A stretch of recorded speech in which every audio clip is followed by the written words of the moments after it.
Video கொஞ்சம் பாருங்களேன். ஒரு கழுதை இன்னும் அதிகமாக வேலை செய்யணும்னு அதோட முதலாளி ஒரு தங்க சேடலை அதுக்கு போடுறார்.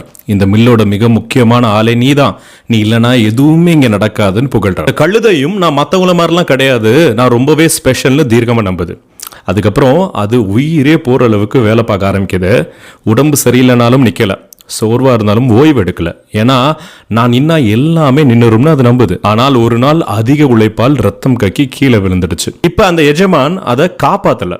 இனிமேட்டு இது யூஸ் ஆகாதுன்னு சொல்லி அதை காலால் தள்ளி அந்த தங்க சேடலை எடுத்து இன்னொரு இளம் கழுதைக்கு போடுகிறார். அப்போதான் அதுக்கு புரிஞ்சிச்சு, அவர் நேசித்தது அந்த கழுதையே அல்ல, அதோட உழைப்பை தான். வாழ்க்கையிலுமே இதே மாதிரி தானே.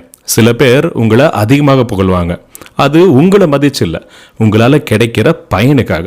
சைக்காலஜியில் சொல்லுவாங்க, when praise is used to control you, it becomes manipulation, not love. அதாவது அதிகமான புகழ்ச்சி பல நேரம் அன்பு அல்ல, அது கட்டுப்படுத்துகிற ஒரு தந்திரம்.